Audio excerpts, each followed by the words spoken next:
Welcome to Football Game Plan's Scout Team here on the Game Plus Network. I'm Emery Hunt, the czar of the playbook. Man, we have an action-packed show lined up for you guys today. It's running back day as we go through my running back prospect rankings. Troy, Alex, and Dave will break those down later on in the show. But keeping with the running back theme here, I was at the NFL Scouting Combine last week and got to talk to a bunch of the top prospects at the position while out there in Indy. And one guy in particular that has created a lot of buzz is Clyde Edwards-Helaire out of LSU. Ultimately, they like everything about it, and I want to put that on display. I put it on display this past season, and I know I'll do it in the next level. How are you able to get better without getting the reps when you first got there and getting better on the side, but when you got the reps, it showed the work that you put in? This game is all about mental reps. Being able to mentally get those things done.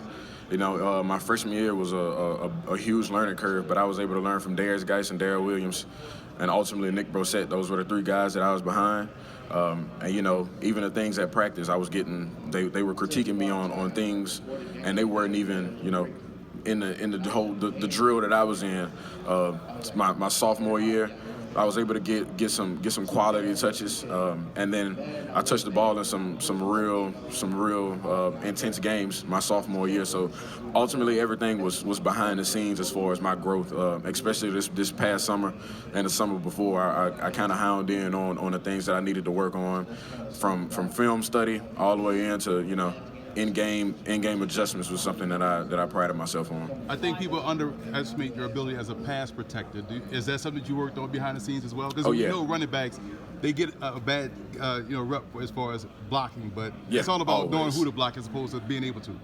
Yeah, being able to identify who you need to block is, I mean, that's the number one key always. Understanding, you know, displacement of the O-line and understanding, you know, who's the O-line working up to, those things in that nature. But, you know, when you watch film, 85% of our offense was five-man protection. So I was rarely in it, but it's something that, you know, my T-Rob, my running backs coach, and ultimately Kevin Falk, we talked about it and we worked on it. It was something that we did every day at practice. Wasn't always in the game, but, you know, practice film and being able to get those reps against the linebackers that we played against, Jacob Phillips and Patrick Queen, and, you know, those guys who still at LSU currently, we did pass pro every day. So it was something that I worked on every day. If you follow us here at Football Game Plan, you know one of our favorite sayings is size is not a skill. If you can do it out there on the field in college, 9 times out of 10, you can do it out there on the field in the NFL. And one player in particular that does a great job in exploiting open lanes and turning those open lanes into touchdowns is Anthony McFarland, the running back out of Maryland. People always focus on your speed, but I think underrated toughness you have running inside as well. Can you speak about how you've been able to develop that and you want to, you know, dispel some of those myths about your game? Yeah, a lot of guys see me as a speed guy, but I feel like that's not the only thing to my game. I feel like I'm very tough in between the tackles. I never really let one man bring me down, and just me being the decisive runner, making one cut and making a decision. Those are the things I have in my attributes as being a running back. So when people look at me, I just don't want people to look at me being explosive. I mean, that is a number one thing when you think about me as a running back. I think it's myself, but at the end of the day, I got a lot of stuff that to my game, and I feel like one of those things is toughness. What was the biggest growth you saw in your game from when you came out of high school to where you are now? I say pass protection. Pass protection is something that I really had to work on. Beach just playing football my whole life, and it's something that I really harped on, and it's something that my coaches always told me that I had to work on for the next level. And when I first got into college, it wasn't really that well, but I learned to, just to work on it and practice on it. And I feel like me leaving college, I've gotten way better than when I was before coming in. How much of that you think is knowing who to block as opposed to actually getting out there and blocking? It's just all about knowing your assignment, knowing what you're doing, knowing the blitz pickups, knowing who's coming, knowing who's not, knowing when to get out on your routes. Like all that thing comes together. So there was things like that was confusing me. It would be like sometimes I'll have a block and he wouldn't come, and then I'll stay in. So it's just little things like that, being a student of the game. We'll take a quick commercial break and be back with more Scout Team here on the Game Plus Network. Football Game Plan is brought to you in part by Ninth and Lux. Visit the website ninethandlux.com and check out the clothing gallery. Do You Music. with featured artist IW and his latest album, Season 2. You can check that out on iTunes as well as doyoumusic.com. Nesby Phipps, art, life, entertainment. NesbyPhipps.com. Grind It Out Fitness. Visit the website grinditoutfitness.com and download the app. Well, the game of football has taught me so many things, man. Now, think about the huddle we have right now, right? I tell people this all the time. There's a reason why they call it a huddle. People have been huddling all their lives, trying to find ways to enhance each other's lives.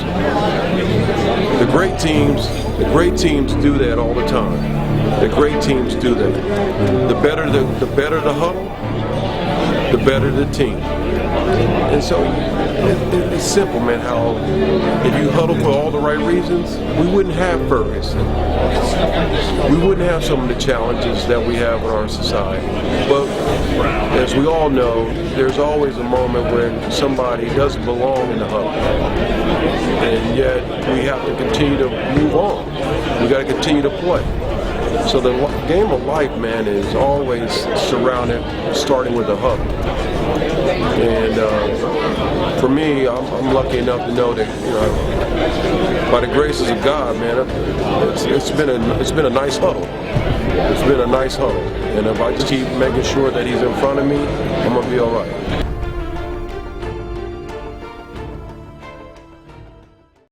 Welcome back to Football Game Plan Scout Team. I'm David Hassagen here now with Alex Marinoni. Now, Alex, as much as we have respect for Emory Hunt and his evaluations on all things football, every once in a while we have a little bit of a moment where we butt heads and disagree with him. Would you say that? Yeah, I'd say sometimes we have to show him the light and show him what he's missing that we actually bring to him. I'm sure he'd appreciate that sentiment. So at this point, we're going to break down Emory's top 10 running backs in this year's draft class. And again, fans, if you want to see the entire list, you can check it out on footballgameplan.com and on Football Game Plan's YouTube channel, where there is a breakdown of over 50 running backs, and even the fullbacks get some love in there as well. So go ahead and check that out, as well as every other position. Emory's got the videos going up consistently on YouTube, so check those out. But here is the top 10, going from 1 to 10.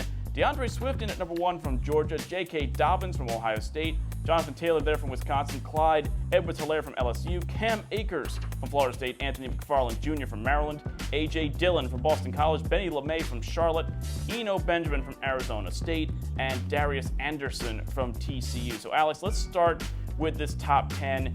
You got Swift, Dobbins, and Taylor. 3 very different running backs, 3 very different styles. What do each of these guys bring to the table from your point of view, and how can they be effective at the next level? Well, like you said, they bring a very different, not a very different skill set, but they do have their strengths in other ways. Jonathan Taylor is that downhill running back who can hit the holes and hit him hard, explode, and get that second gear in the second level. You got J.K. Dobbins, who's very similar, not just saying this because he played at Ohio State, but a very Zeke type of back. He can do it all, can catch the ball out of the backfield very well, and he's great in the open field. And of course, number 1 on this list, DeAndre Swift, who I agree with, is probably the most complete back coming out of Georgia. And what I like about these 3 guys is that they play at big-time football. You got 2 Big Ten running backs, and you got an SEC running back playing the best defenses in the league, and they were able to put up some crazy numbers with the leagues they played in. Jonathan Taylor is one of the most accomplished running backs in college football history, one of the most in Wisconsin, and looking back at the running backs that played at Wisconsin, that is a big deal. DeAndre Swift and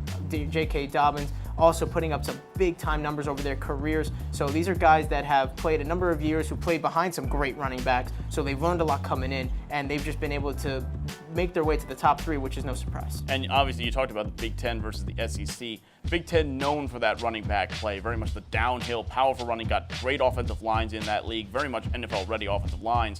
But in terms of the SEC, it's a little bit different. You have to be a little bit more dynamic. Do you think that's why you see Swift at the top of this list, his ability as a pass catcher as well as a runner? Absolutely, and that's why I think he's the most complete back, and you have to be when you play in that league. When you're playing Big Ten football like Jonathan Taylor and J.K. Dobbins, you can get away with being a pounded type of back because that's how their teams are built. They're built offensive line, defensive line first. When you're looking at the SEC, it's just so much talent in the SEC as far on the defensive side of the ball that if you're a guy like Swift, in order to get by, you're going to have to be able to do extra things. You have to be very dynamic in the open field as well as getting those short yardage gains. And Swift can do it all. And he might be, all three of these guys might be guys that go on day one in the draft, and nobody would be surprised. Which would be very interesting considering how deep the wide receiver position is this year as well. The running game, though, certainly has become one of those things where, you know what? You need it to win. We saw that in the Super Bowl. So let's talk about some of the other running backs in this top 10, though, maybe that you see as a little undervalued by Emery.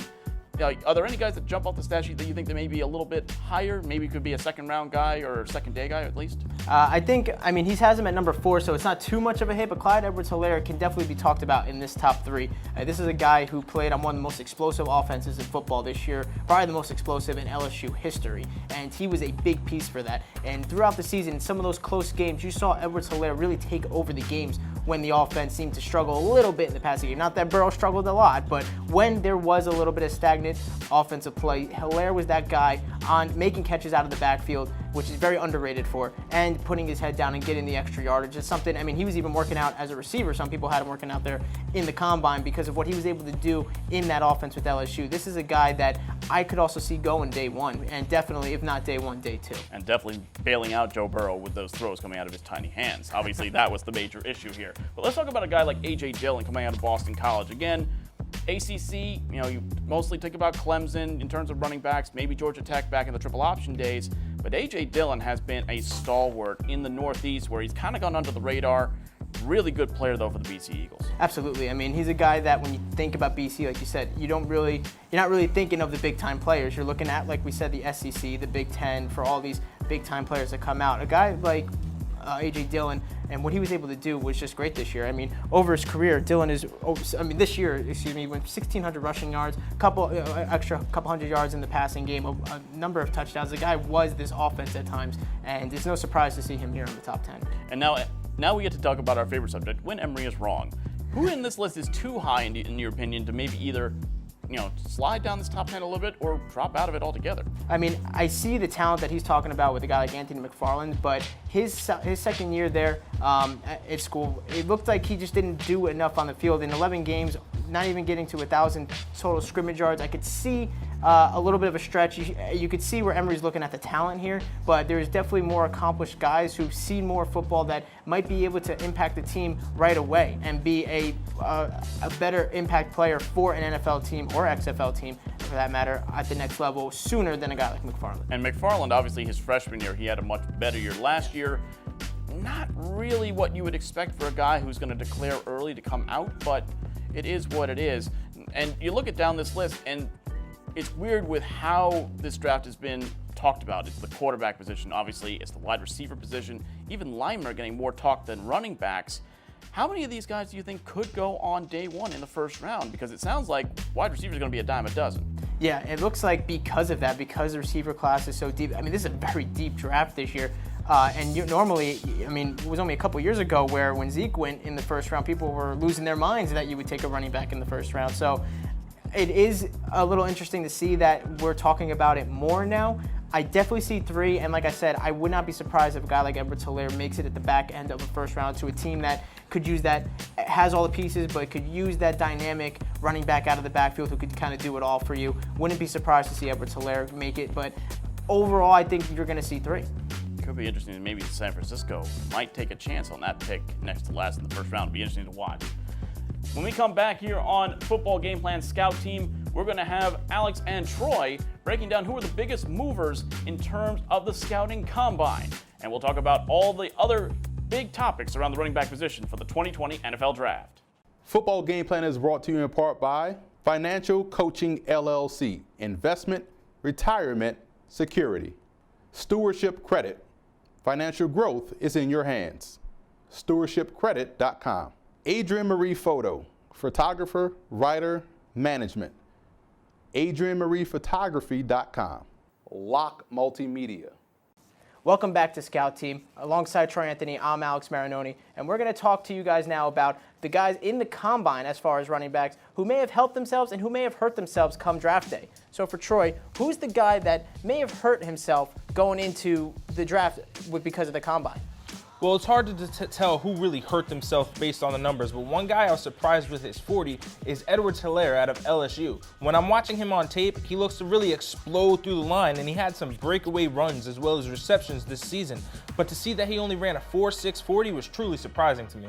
Yeah, for me, it was a guy out of Utah, Zach Moss, who ran the 4.65 40. He wasn't looked upon to be a top 10 guy, but a guy who may be in the middle rounds, but running a 4.65 40 and not putting up the bench press numbers that I thought he would put up, I think that's going to be a little concerning. I mean, he's a very accomplished running back out of Utah. We all know this, but the fact that he didn't put up those numbers at the combine definitely doesn't help himself. One thing that I truly believe is watching game tape is more indicative of a player than watching their 40 time, because game speed and 40 speed are completely different. Absolutely. You see it with guys like Odell Beckham, who ran a 4.2 40, but yet in the NFL, there's rarely anybody who's going to catch him in the open field. That's absolutely true. And I feel like with these numbers, unless it really jumps off the page at you one way or the other, it really shouldn't affect you too much. Some things can be concerning, but this really shouldn't impact a guy that if you fell in love with him watching him play the game, like you said, it shouldn't really impact on how you take him in the draft. Speaking of jumping off the page, a guy who truly impressed me is running back A.J. Dillon out of Boston College. Jumping off the page, this guy had 41-inch vertical. Now, he's 6 feet, 240 pounds. That's crazy that a man that size can jump that high. But not only did he have that huge vert, he also bench pressed 23 times, and he ran a 4.53 40. Yeah, it's no surprise to us. That's why Emery might have seen him in his top, especially playing at Boston College, not getting the type of recognition that some of these guys like Dobbins and Taylor were getting all year. So to be that type of athlete playing at the school he played at, that is some very impressive stuff. Yeah, and speaking of how the 40 time doesn't necessarily transmit to game speed, you see in his game tape, a lot of his runs were truly breakaway runs. Once he broke the second level, he was gone. And to see him only run a 4.53 40, that's another player who is 40 speed doesn't necessarily translate to his game speed, because he was gone a lot of the times. Absolutely. Now, I have three guys that weren't mentioned in the top 10, but these are guys that are highly thought of that I think because of the combine really helped themselves, starting with UCLA's Joshua Kelly.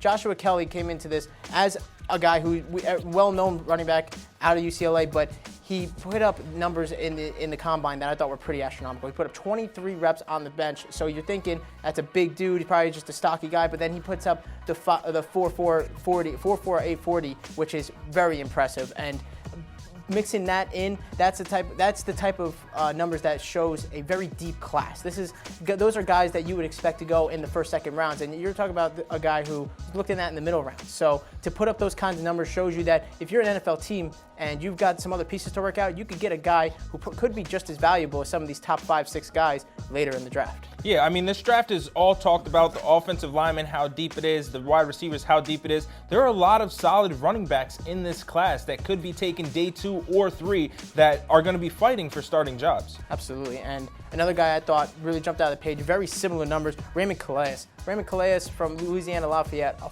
4.4 240, third overall at the combine. He puts up 20 reps on the bench. I thought that was just unbelievable. A guy who, for the normal fan, may have came out of nowhere, because Louisiana Lafayette is not getting the headlines that all these other schools and all these other running backs are getting. And this wouldn't be a running back combine show if we didn't talk about the impressive 4.39 40 from Jonathan Taylor. Now, here's a guy who is a beast at Wisconsin. Typical Big Ten running back, big, solid, run through you, run over you, but he has the speed to electrify the NFL coming in day 1. Absolutely. When you think about Wisconsin, you think about those hard-nosed, big running backs. Remember Ron Danes of the world. Those are the guys and Melvin Gordon, he's not going to really outrun anybody so much, but he's going to put your shoulder down. He's going to get into the end zone from the goal line. Now you're seeing Jonathan Taylor as the fastest running back as far as the 40 goes out of Wisconsin. You saw what he did and how accomplished he was at Wisconsin in that tough Big Ten. And now that you see he's got the breakaway speed on top of it, this is a guy that might flirt with being the number 1 pick over a guy like DeAndre Swift. Yeah. Another guy who's 40 I was surprised by is Anthony McFarland out of Maryland. Watching his game tape, it's like I thought that he was going to be the fastest running back at the combine, if not the fastest, top 2 or 3. He ran a 4.44 40. I thought that he would have been a sub 4.3 guy. Yeah, no, I could absolutely believe that. And another guy that jumped off the page, another smaller school guy, Appalachian State's Darrington Evans. Very similar numbers. He was the number 3 running back out of the combine as far as the 40 goes, a 4.42.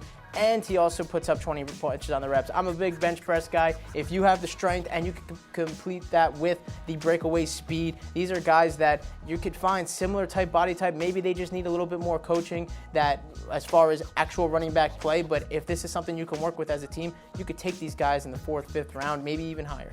Yeah, J.K. Dobbins, I wanted to see him run the 40. He didn't at the combine. I'm going to have to wait for his pro day to see if he ends up running it there. But here's a guy who I wouldn't have expected it. He matched A.J. Dillon and put up 23 reps on the bench press. I didn't think that he'd be able to get up that many times, but he was. Yeah, and he's a guy that could do it all too. I mean, we talked about it earlier on. This is a guy that, not just because he's from Ohio State, but like Zeke, can do a little bit of everything. He can catch the ball out of the backfield, and so you see the game tape there. So it would have been nice to be able to pair that with the 40, though, like you were just saying. Now, coming up next, we're going to have Emery Hunt wrapping up his running back take of. Pre-order your copy of our Football Game Plan Scouting 2020 Prospect Guide. Over 800 prospect profiles of both NFL draft prospects and some CFL draft prospects as well. These are guys that we talk about in the video. Now you get your opportunity to go behind the curtain and see our detailed scouting report for each and every player that we will break down in one of these prospect rankings videos. Again, go to our website and pre-order your copy today. So that's it for this week's edition of Scout Team. Be sure to follow me on all of my social media accounts. And don't forget to check out and subscribe to the Football Game Plan Network located at youtube.com/footballgameplan. Also subscribe on iTunes to Football Game Plan Podcast and leave us a 5-star rating. And keep it locked here on the Game Plus Network tomorrow at 6:30 p.m. Eastern Time as we bring you XFL Game Day.